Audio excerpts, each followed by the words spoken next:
बिहार विधानसभा में हंगामा, एसआईआर को लेकर हंगामा या अपराध को लेकर भी हंगामा। सदन के बाहर भी विपक्ष का हंगामा है। सदन की कार्यवाही स्थगित की गई है। ये बड़ी खबर आप तक पहुंचा रहे हैं। बिहार विधानसभा में हंगामा देखने को मिल रहा है। एसआईआर को लेकर ये जोरदार हंगामा, और ऐसे में आपको बता दें कि अपराध को लेकर भी जो हंगामा है वो यहाँ पर किया गया है विपक्ष की ओर से।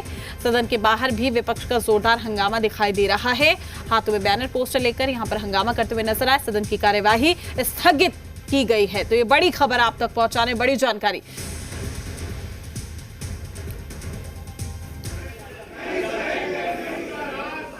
तो बड़ी और अहम जानकारी, जहां सदन के बाहर भी विपक्ष का जोरदार हंगामा देखने को मिल रहा है। सदन की कार्यवाही स्थगित की गई है। ये बड़ी खबर आप तक पहुंचा रहे हैं। बिहार विधानसभा में ये जोरदार हंगामा वोटर लिस्ट रिवीजन को लेकर, साथ ही अपराध को लेकर यहां पर जो जोरदार हंगामा है वो किया जा रहा है। सदन के बाहर भी विपक्ष का जो हंगामा है वो दिखाई दिया। तो ये बड़ी खबर आप तक पहुंचा रहे हैं। हंगामेदार रहने के पूरे आसार भी थे। और देखिए पहले ही दिन किस तरीके से जो हंगामा है वो दिखाई दे रहा है। सदन के बाहर भी जोरदार जो हंगामा है वो किया गया। विपक्ष ने तमाम मुद्दों को उठाया और एसआईआर को लेकर भी हंगामा यहां पर किया जा रहा है। साथ ही जिस तरीके से बिहार में लगातार अपराध हो रहे हैं उसको लेकर भी हंगामा। तमाम जानकारी के साथ हमारे सहयोगी रजनीश हमारे साथ जुड़ चुके हैं।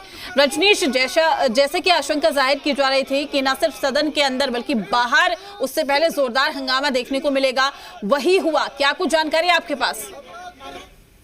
देखिए, मॉनसून सत्र बिहार विधानसभा का छोटा सत्र 5 दिनों का, और आज इसकी शुरुआत हुई। और सबसे अहम ये है कि मौजूदा सरकार जो चल रही है उसका भी एक तरीके से ये बिल्कुल अंतिम सत्र है। और इस सत्र के समापन के बाद फिर विधानसभा चुनाव है, तो उस लिहाज से ये अंतिम सत्र है।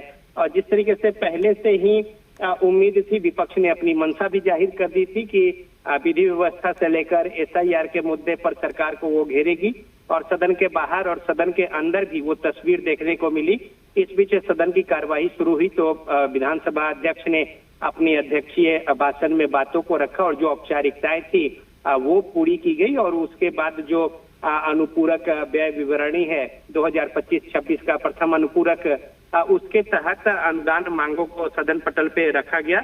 और इस तरीके से जो यहाँ पे सदन पटल पे बातें रखी गई है उस पर चर्चा तो आगे होगी, वाद विवाद, और साथ ही साथ उस पर बहस भी होनी है। और इसके अलावा प्रश्नोत्तर 12 महत्वपूर्ण जो बिल है इस छोटे से सत्र के दरमियान उसे भी लाए जाने हैं। लिहाजा विपक्ष ने स्पष्ट कर दिया है कि वो अपनी मांगों के समर्थन में जब तक सरकार की ओर से उत्तर न हो वो सदन को नहीं चलने देगी।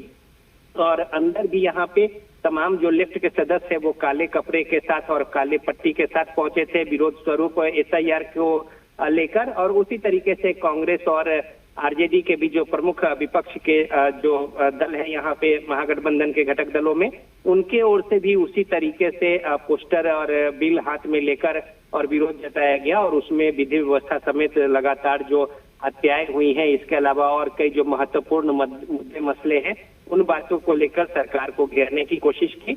और यहाँ पे अनुपूरक जो व्यय विवरणी है वो सदन पटल पे रखने के बाद शोक प्रस्ताव, और उसके बाद मंगलवार तक के लिए सदन की कार्यवाही स्थगित हो गई है। तो कल किस तरीके से रुख होता है विपक्ष का और सरकार का क्या कुछ रवैया रहता है उत्तर देने को लेकर, अभी एक बैठक भी होनी है यहाँ पे मुख्यमंत्री नीतीश कुमार की अध्यक्षता में विस्तारित भवन के केंद्रीय कक्ष में, जिसमें एनडीए अपनी रणनीति बनाएगी कि इस छोटे से सत्र में विपक्ष के जो तेवर है उससे कैसे निपटा जाए। उसको लेकर एनडीए के तमाम घटक दल के जो सदस्य हैं उनकी उपस्थिति होगी, और मुख्यमंत्री नीतीश कुमार की उपस्थिति में इस बजट सत्र के लिए सत्ता पक्ष की क्या कुछ रणनीति हो विपक्ष के तेवर को देखते हुए, उसकी रूपरेखा भी यहाँ पे तय की जाएगी। ठीक है रजनीश, आपका शुक्रिया तमाम जानकारी साझा करने के लिए। अपडेट हम आपसे लेते रहेंगे।